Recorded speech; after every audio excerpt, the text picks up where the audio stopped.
Una niña pequeña de solo 10 años llora mientras la llevan a la corte, acusada de asesinato en primer grado. Tan pronto como TJ Lane entró, estaba ejecutando su plan, quitándose su camisa abotonada para revelar esto. Una camiseta blanca con la palabra killer.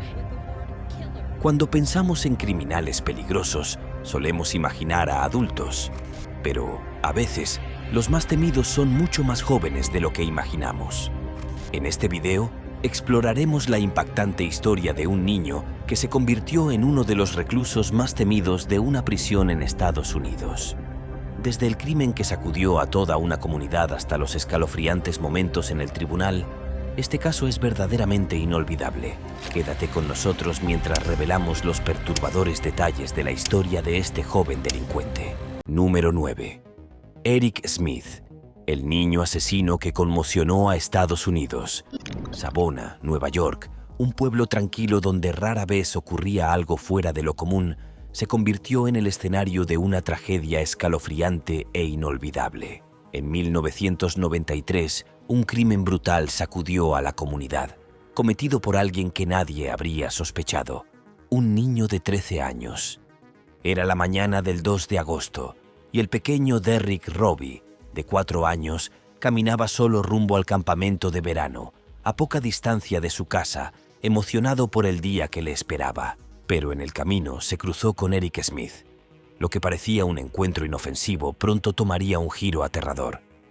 Smith, con una intención perturbadora, engañó a Derrick para que lo siguiera a un área boscosa apartada, diciéndole que conocía un atajo. Sin embargo, lo que ocurrió después fue un acto de pura brutalidad.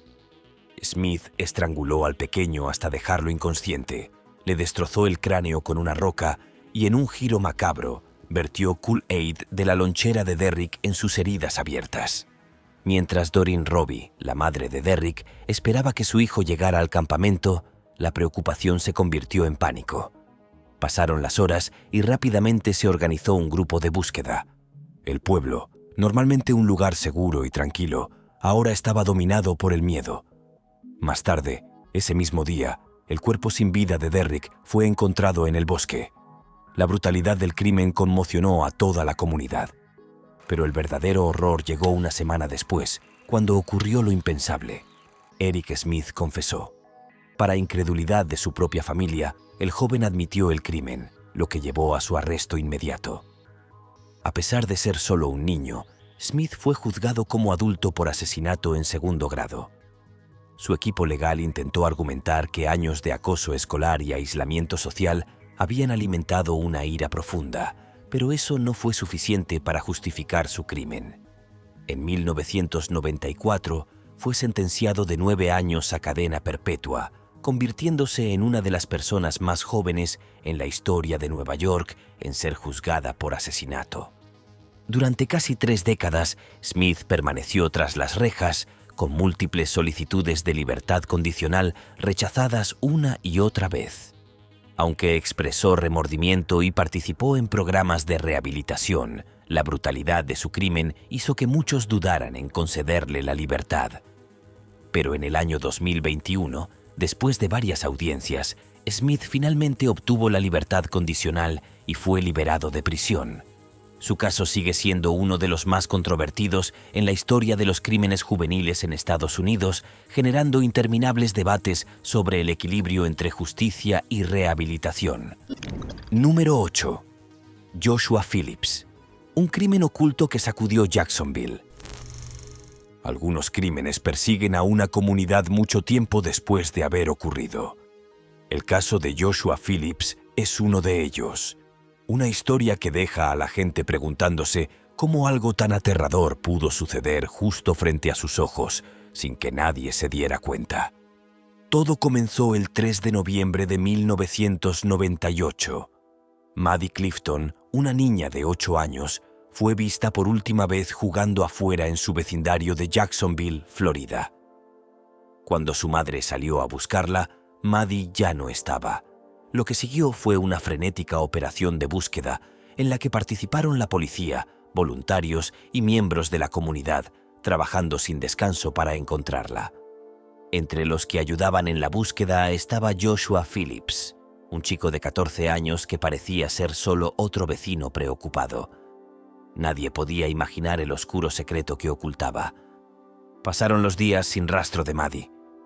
Pero el 10 de noviembre, un descubrimiento estremeció a todo el pueblo. La madre de Joshua, al notar una extraña mancha húmeda en el piso de su habitación, decidió investigar.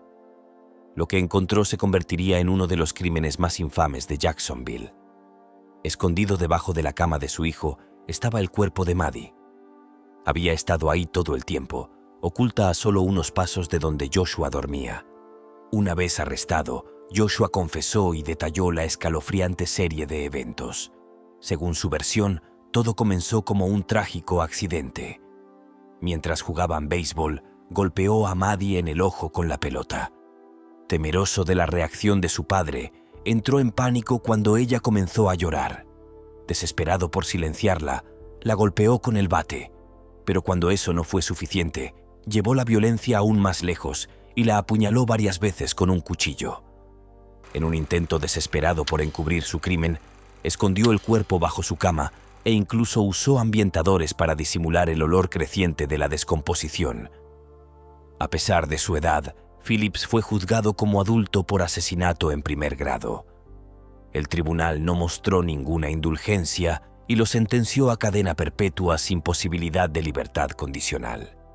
Con solo 15 años, se convirtió en una de las personas más jóvenes en Florida en recibir una condena de este tipo. Ahora, con más de 40 años, Joshua Phillips sigue tras las rejas en la institución correccional de Cross City. Su caso sigue siendo un escalofriante recordatorio de cómo el miedo y el pánico pueden convertirse en una tragedia irreversible y de cómo incluso quienes parecen más comunes pueden ocultar los secretos más oscuros. Número 7. Los hermanos Beber. La masacre familiar que sacudió Broken Arrow. Algunos crímenes son tan impactantes, tan incomprensibles, que dejan una cicatriz imborrable en toda una comunidad. La historia de Robert y Michael Beber, conocidos como los hermanos Beber, es una de esas tragedias, uno de los asesinatos familiares más perturbadores de la historia reciente. Todo ocurrió el 22 de julio de 2015 en Broken Arrow, Oklahoma. Robert, de 18 años, y Michael, de 16, llevaron a cabo una masacre meticulosamente planeada, teniendo como objetivo a sus propios familiares en su hogar en los suburbios. ¿Cuál era su motivo? La fama. Los hermanos estaban obsesionados con alcanzar notoriedad. Querían que sus nombres aparecieran en los libros de historia, tener una página en Wikipedia dedicada a ellos y lograr la misma infamia que los criminales más despiadados. Su plan era aterradoramente calculado. Pasaron meses acumulando armas, principalmente cuchillos, y se fijaron un objetivo de al menos 50 víctimas, con la intención de superar el número de muertes de los asesinos en masa más infames. La violencia comenzó cuando Michael atrajo a su hermana de 13 años a una habitación con el pretexto de mostrarle algo en Internet. Cuando ella entró sin sospechar nada, Robert la emboscó, cortándole la garganta y apuñalándola repetidamente. El ataque fue rápido y brutal, dejando a su hermana al borde de la muerte. El caos no terminó ahí. Su madre, April, fue la siguiente. Sufrió la aterradora cantidad de 48 puñaladas antes de sucumbir a sus heridas. Su padre, David, intentó defenderse, pero fue superado. Recibió 28 puñaladas y golpes contundentes antes de colapsar. Su hermano Christopher, de 7 años, fue apuñalado 6 veces, mientras que su hermana Victoria, de 18, recibió 18 puñaladas en un intento desesperado por escapar. En medio de la masacre, Daniel, de 12 años, logró encerrarse en una habitación y llamar al 911.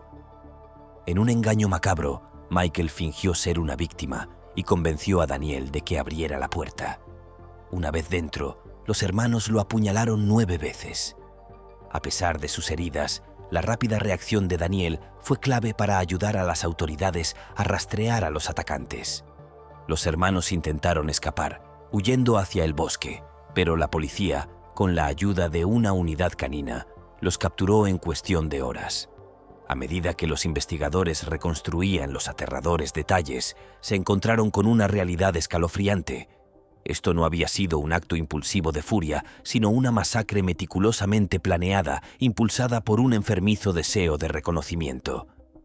Tanto Robert como Michael fueron acusados de 5 cargos de asesinato en primer grado y un cargo de asalto con intención de matar.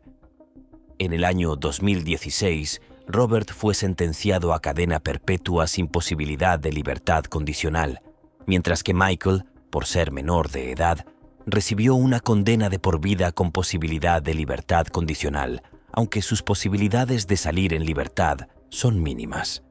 Su caso sigue siendo uno de los crímenes más irracionales y perturbadores jamás cometidos por adolescentes. Número 6. Heavenly Arroyo, la adolescente asesina sin remordimientos. La violencia a una edad temprana suele ir acompañada de arrepentimiento. Pero en el caso de Heavenly Arroyo, de 15 años, el remordimiento estaba completamente ausente. En su lugar, lo que dejó atónitos a todos en la sala del tribunal fue su actitud fría e indiferente ante el espantoso crimen que había cometido. El trágico asesinato ocurrió el 6 de octubre de 2019 en Fall River, Massachusetts. Arroyo, una adolescente con problemas, vivía con su tío abuelo y la novia de este, Ana Vázquez Rodríguez, de 68 años. Durante varios días, la tensión en la casa había ido en aumento. Arroyo estaba agitada, se sentía atrapada y frustrada, y cuando su tío abuelo sufrió un retraso en su viaje a Nueva York debido a problemas con su automóvil, fue la gota que derramó el vaso. Esa noche, mientras Ana dormía en su cama, Arroyo actuó.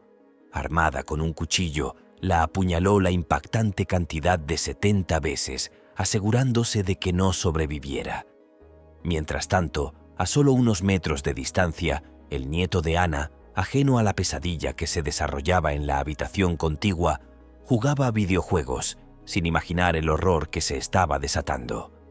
Después de cometer el crimen, Arroyo se duchó con total calma, se cambió de ropa e intentó encubrir sus acciones.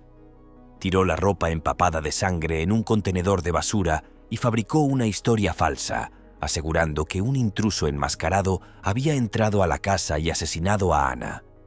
Pero había un problema. Las cámaras de seguridad contaban una historia diferente. Las grabaciones de la Autoridad de Vivienda de Fall River captaron a Arroyo deshaciéndose de la evidencia, demostrando que había estado mintiendo todo el tiempo. Cuando fue arrestada, la actitud de Arroyo en la corte resultó tan perturbadora como el crimen mismo. Sonreía con arrogancia, se acomodaba el cabello y no mostraba la más mínima emoción, como si el asesinato no tuviera importancia. La absoluta falta de remordimiento dejó atónitos tanto al juez como a los familiares de la víctima. En el año 2023, Arroyo, ya con 18 años, se declaró culpable de asesinato en segundo grado ante la Corte Superior de Fall River. La jueza Renee Dupe la condenó a cadena perpetua, pero con posibilidad de libertad condicional después de 19 años. Esto significa que Arroyo podría recuperar su libertad algún día, aunque sigue siendo una incógnita si alguna vez sentirá verdadero arrepentimiento. Número 5. Sierra Halsett, la adolescente que asesinó a su propio padre.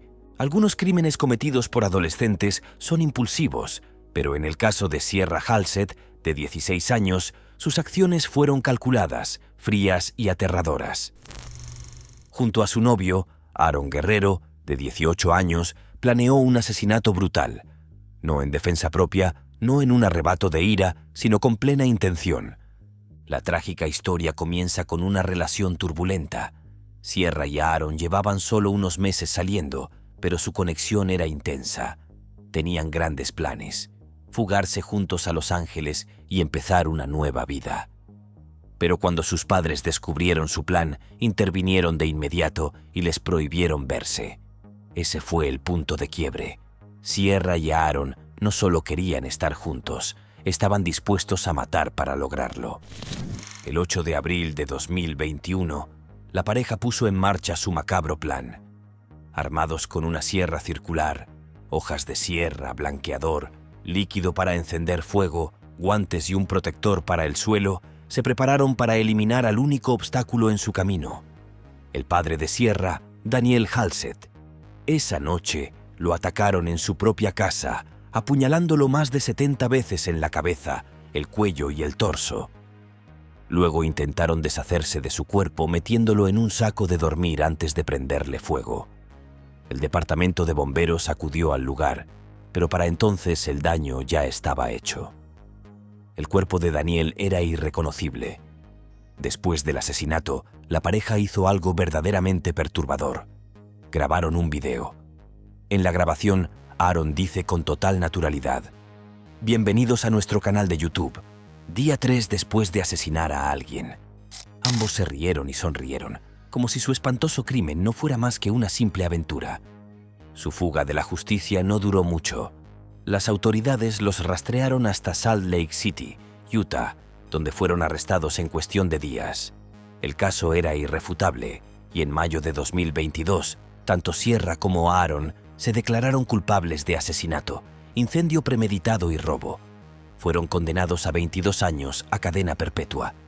Lo que más impactó a muchos fue la total falta de remordimiento de Sierra. Incluso en la corte no mostró ninguna emoción, mientras que Aaron, al menos, ofreció una disculpa.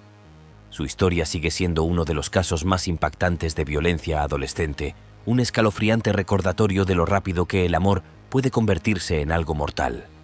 Número 4. Roxana Sikorsky, la adolescente que intentó asesinar a su propia familia. Un pasado difícil, un novio mayor y manipulador, un plan asesino. La historia de Roxana Sikorsky, de 15 años, es un escalofriante relato de control, manipulación psicológica y una tragedia que estuvo a punto de ocurrir. Nacida en Polonia, Roxana tuvo una infancia complicada. Fue adoptada a los 4 años, pero sus primeras experiencias le dejaron cicatrices. Diagnosticada con trastorno reactivo de apego, tenía dificultades para formar lazos emocionales, lo que la hacía especialmente vulnerable a la manipulación. Y eso fue exactamente lo que sucedió cuando conoció a Michael Rivera, de 23 años. Rivera era controlador y peligroso. Sumergió a Roxana en un mundo oscuro y retorcido, convenciéndola de que su familia era el enemigo, el único obstáculo entre ellos dos. Y así, la persuadió para que los asesinara. El 17 de octubre de 2014, Roxana intentó llevar a cabo el macabro plan de Rivera. En plena noche, agarró un cuchillo para filetear y atacó a su hermano menor, cortándole el cuello. Pero antes de que pudiera terminar lo que había empezado, los gritos de su hermana alertaron a sus padres. Roxana entró en pánico y huyó por una ventana, corriendo directamente hacia los brazos de su manipulador novio. La pareja se escondió en el suroeste de Detroit, pero la policía los encontró rápidamente. La evidencia era contundente. No solo la confesión de Roxana, sino también los mensajes de Rivera, donde detallaba exactamente cómo debía llevar a cabo los asesinatos. A pesar de tener solo 15 años, Roxana fue acusada como adulta. Los tribunales reconocieron la influencia de Rivera, pero también vieron el nivel de planificación detrás del crimen. En el año 2016, fue condenada a entre 10 y 20 años de prisión por intento de asesinato. Rivera, la mente maestra detrás del ataque, recibió una sentencia de cadena perpetua. El caso desató un debate más amplio. ¿Deben los menores con problemas ser juzgados igual que los criminales adultos? ¿Roxana fue una atacante a sangre fría o una víctima de manipulación? Sea como sea, su historia es un crudo recordatorio de lo fácil que es torcer la mente de los jóvenes bajo influencias peligrosas. Número 3. T.J. Lane, el tirador escolar que no mostró remordimiento. Los tiroteos escolares son algunos de los crímenes más devastadores de la historia moderna. Pero lo que hace que T.J. Lane se destaque no es solo la brutalidad de sus acciones, sino su fría y carente actitud de emoción después de los hechos. El 27 de febrero de 2012, la pequeña ciudad de Chardon, Ohio, quedó completamente sacudida. Aquella mañana, los estudiantes de la preparatoria Chardon se reunían en la cafetería antes de comenzar las clases. Entre ellos estaba Thomas T.J. Lane, un estudiante de una escuela alternativa con un pasado oscuro. Vestía una camiseta blanca con la palabra Killer garabateada en el frente, cuando de repente sacó una pistola calibre 22 y comenzó a disparar. La escena fue puro caos. Los estudiantes gritaban, se agachaban para cubrirse y corrían por sus vidas. 3 adolescentes, Daniel Parmertor, de 16 años, Demetrius Hewlin, de 16, y Russell King Jr., de 17, murieron. Otros 3 resultaron heridos y uno de ellos quedó paralizado de por vida. Lane huyó de la escena, pero un maestro lo persiguió fuera de la escuela y alertó a las autoridades. Fue capturado a poco más de 1 kilómetro del lugar del crimen, sentado en su auto estacionado. A medida que avanzaba la investigación, no se encontró un motivo claro. Lane no tenía ninguna relación directa con sus víctimas. Algunos informes sugerían que había sido víctima de acoso escolar o que sufría inestabilidad emocional, pero nada concreto explicaba por qué decidió matar. En su juicio, Lane dejó atónita a la sala del tribunal, pero no por mostrar remordimiento, sino por su absoluta falta de respeto. Sonreía con burla, se reía y se mofaba de las familias en duelo. Durante la sentencia, les hizo una señal obscena con la mano y lanzó comentarios vulgares. Su falta total de empatía fue tan impactante que incluso los fiscales más experimentados quedaron sin palabras. Lane fue condenado a 3 cadenas perpetuas consecutivas sin posibilidad de libertad condicional. Pero su infamia no terminó ahí. En el año 2014, él y otros 2 reclusos se fugaron del Instituto Correccional de Allen, en Ohio. Se desató una intensa cacería humana de 6 horas antes de que fuera recapturado. Esta fuga no hizo más que reforzar su imagen de asesino despiadado y sin remordimientos. Ahora encerrado en una prisión de máxima seguridad, la historia de Lane es un escalofriante recordatorio de la naturaleza impredecible de la violencia y de la aterradora realidad de que algunos asesinos simplemente disfrutan del caos que provocan. Número 2. Alyssa Bustamante, la adolescente asesina por diversión de Missouri. La mayoría de los asesinos tienen una razón, un rencor, una discusión, un motivo. Pero Alyssa Bustamante, de 15 años, mató simplemente porque quería saber qué se sentía. El 21 de octubre de 2009, Elizabeth Olten, de 9 años, desapareció mientras caminaba de regreso a casa tras visitar a una amiga en St. Martins, Missouri.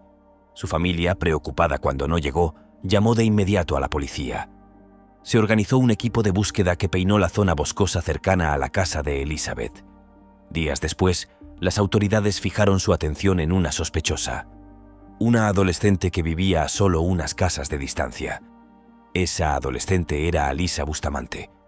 Al principio, Alyssa interpretó el papel de vecina preocupada e incluso ayudó en la búsqueda de Elizabeth. Pero su oscuro secreto no tardó en salir a la luz. Los investigadores encontraron su diario y dentro había una escalofriante entrada, escrita apenas unas horas después del asesinato. Acabo de matar a alguien. La estrangulé, le corté la garganta y la apuñalé. Fue increíble. Una vez que superas el Dios mío, no puedo hacer esto. Es bastante disfrutable. Era una confesión escrita de su propio puño y letra, sin dejar ninguna duda sobre su culpabilidad. Las autoridades pronto descubrieron que Alyssa había planeado el asesinato con anticipación. Días antes del ataque, había cavado una tumba poco profunda en el bosque, esperando el momento perfecto para actuar. Cuando Elizabeth pasó por ahí aquella noche, Alyssa la atrajo hacia el bosque, la estranguló, le cortó la garganta y la apuñaló en el pecho.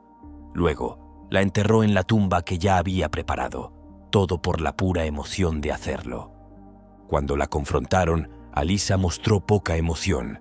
Su única respuesta: sentía curiosidad.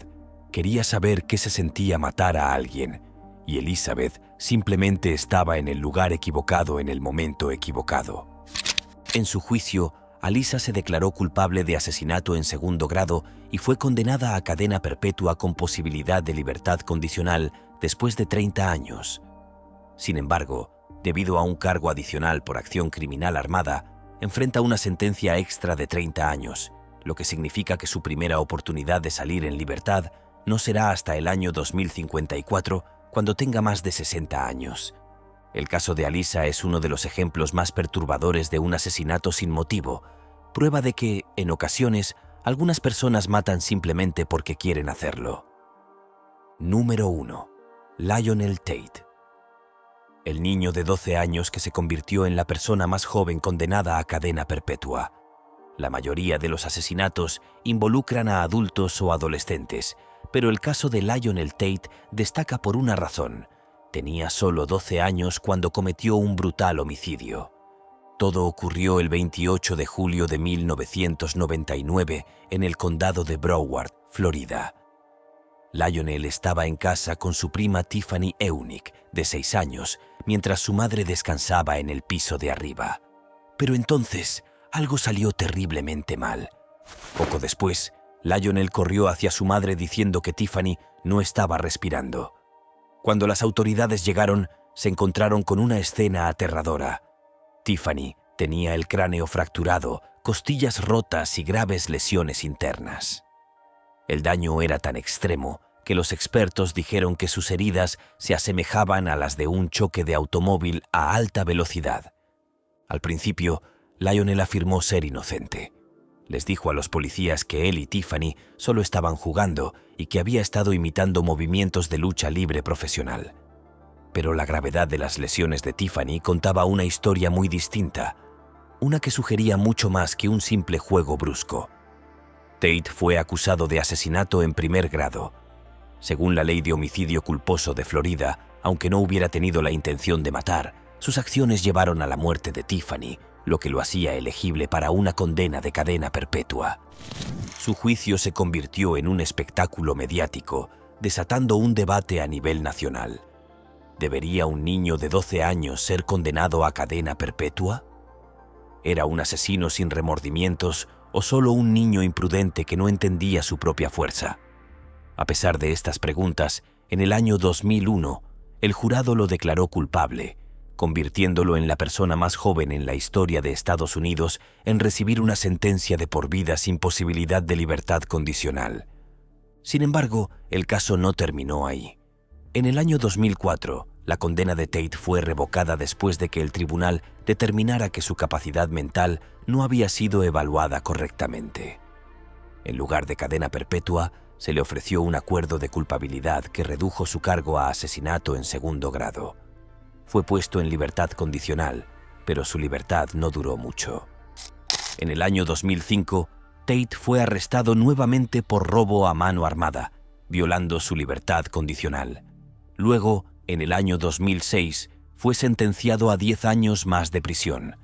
Después, en el año 2008, enfrentó nuevos cargos, sellando definitivamente su destino como reincidente. Ahora cumple su condena en el Instituto Correccional de Charlotte y su historia se ha convertido en una advertencia. Una prueba de que, a veces, las segundas oportunidades no llevan a la redención.